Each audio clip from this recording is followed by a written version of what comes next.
Livres endormis, vous attendez ma visite sur vos étagères. Je suis un ingrat de vous abandonner là sans plus vous parler. Il y a longtemps vous étiez entre mes mains, je vous découvrais. Et de jour en jour, d'autres livres sont venus remplir mon bureau. Je vous aime bien, car vous m'avez tout donné de votre savoir. Pourtant, je le sais, je ne peux pas chaque fois vous dire bonjour. Seriez-vous jaloux que parmi vous je préfère tel ou tel ami? Vous restez vivant, même si vous attendez que je vous relise. Et vous le savez qu'un beau jour je rangerai ma bibliothèque. À chacun de vous, je redonnerai la chance d'être feuilleté. Je prendrai plaisir à vous parler, vous toucher, vous redécouvrir. Vous êtes nombreux à vivre dans mon bureau, jouez donc ensemble. Vous connaissez-vous? Vous devriez discuter pour passer le temps. Et je vous promets de vous relire un par un devant tous les autres.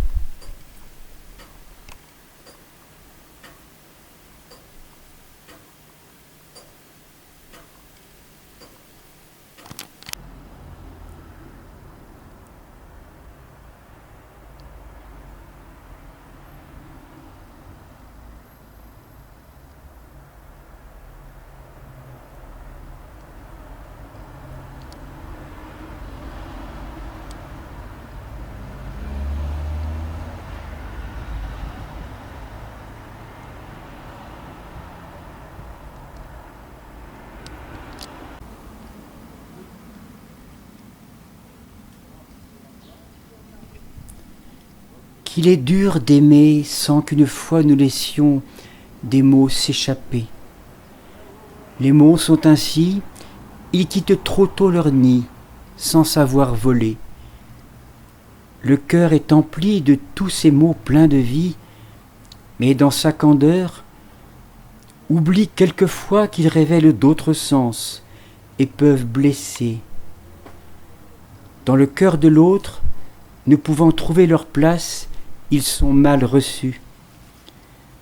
C'est pourquoi l'amour a besoin pour s'épanouir d'un peu de raison. D'amour partagé, chaque seconde est précieuse et ne reviendra.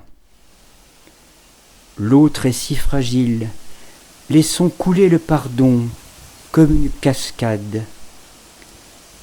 Ces petits bonheurs qui sont de l'amour le baume et vous transfigurent. Gouttes de tendresse, larmes de joie en écho de nos espérances.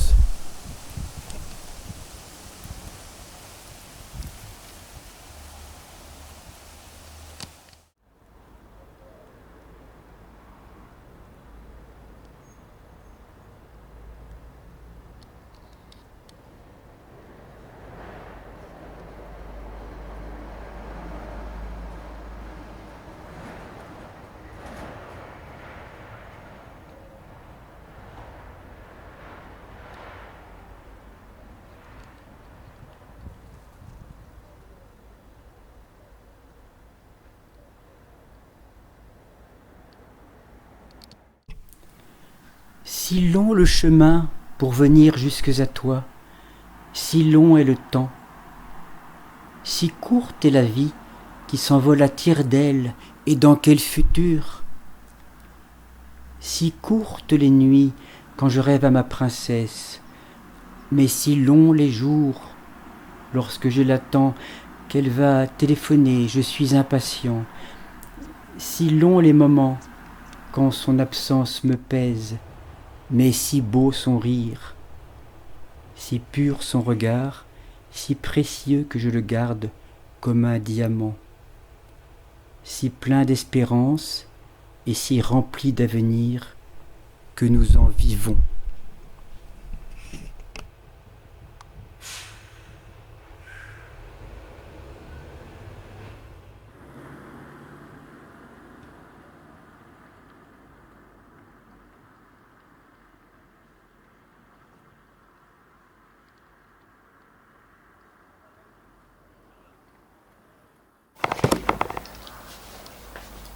l'autre versant de l'éphémère. L'attente, comme un livre ouvert, et sur le banc de la confiance se posent, pleines d'allant, les racines d'un souvenir. L'alternative au mouvement de disparaître est entre nos mains. Entendre entre les vôtres, aube d'une caresse, et les nôtres, hôte d'une adresse. Le verre entre nous est la moitié pleine du parcours d'exister pour autre fin que ressasser le quotidien. Nous avançons avec une absence au creux des épaules. Au détour du poème s'invite un nu, inspiré de la vie. Nous sommes dans la surprise d'un abandon. Nul retrait, nulle désespérance. Ce qui repose au pied du verre, c'est du plein, délié de la fatalité. Poésie ouvre à chaque horizon perspective à foison. Être devient, hors toute probabilité de se perdre, un point de rencontre, exalté, inspiré par une certitude, vivre et conduite d'aération. Les mains ne choisissent pas.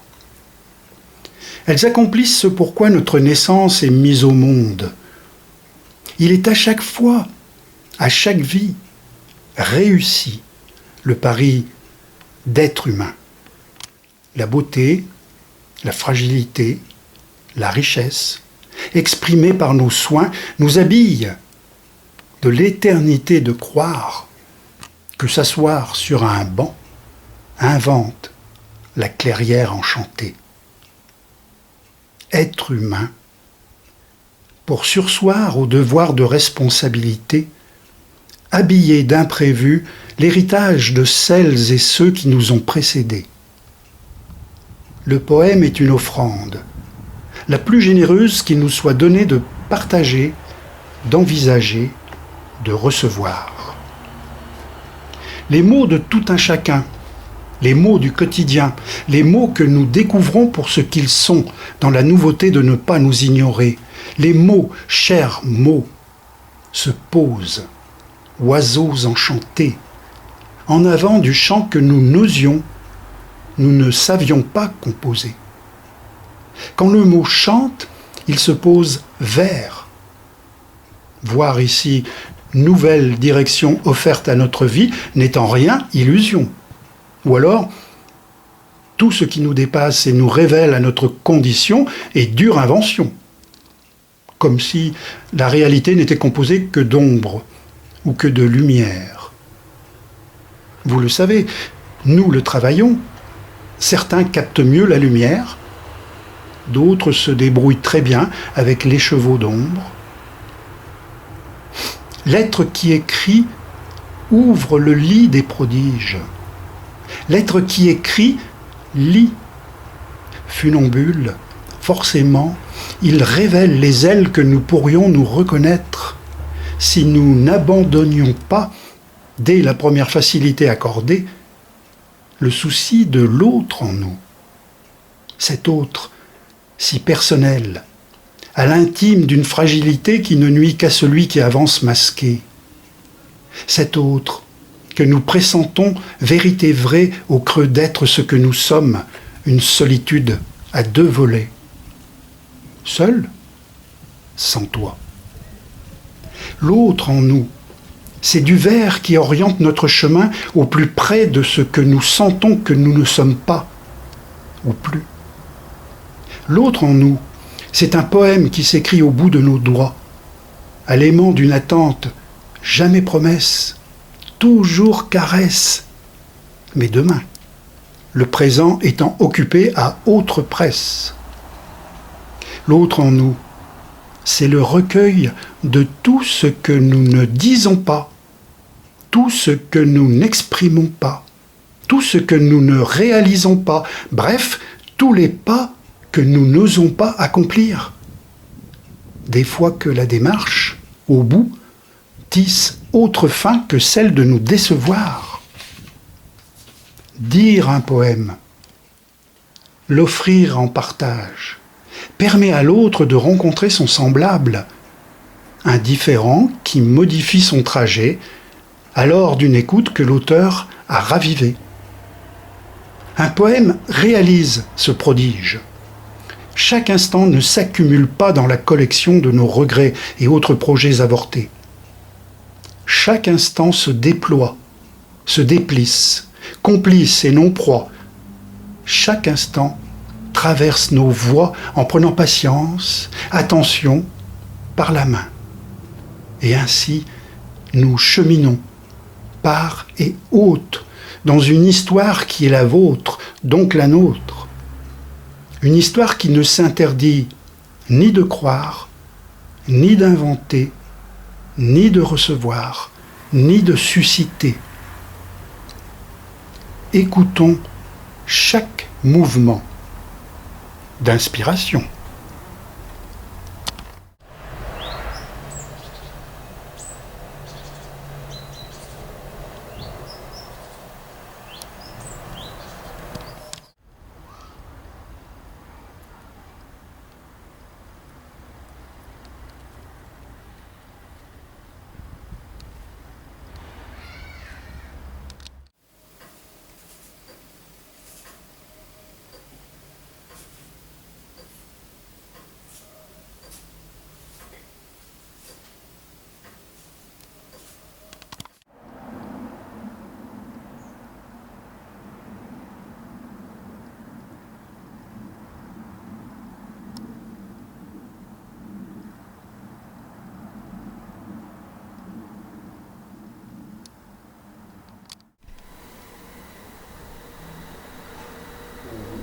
Pour te dire je t'aime, je veux garder des mots pour les régénérer dans le fond de mon cœur. Je veux garder des mots car ils se fanent vite et perdent leur éclat, leur parfum s'évapore. Pour les régénérer, chaque jour, chaque nuit, je dois les arroser de mes larmes de joie. Dans le fond de mon cœur, ils vont reprendre vie, se gorger de soleil, pour te dire « je t'aime ».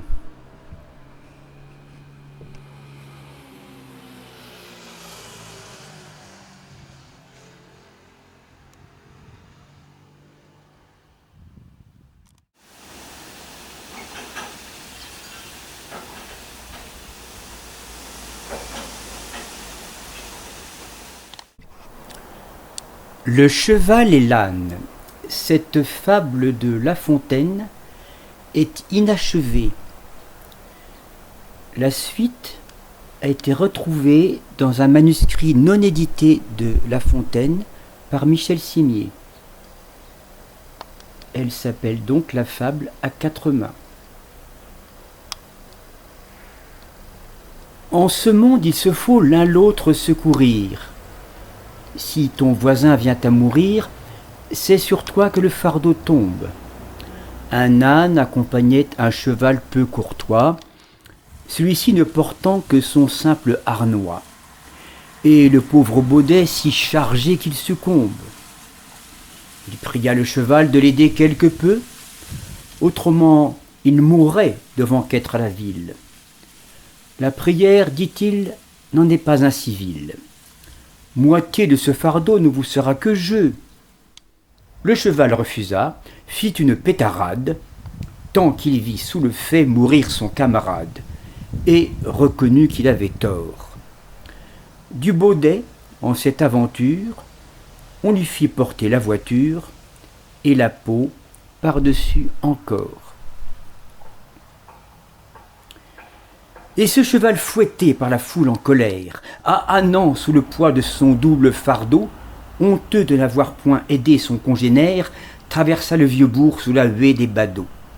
Son maître le chassant cria « Quelle incurie ! Tu ne mérites plus ni le foin ni l'avoine. Sors d'ici, canasson, quitte cette écurie.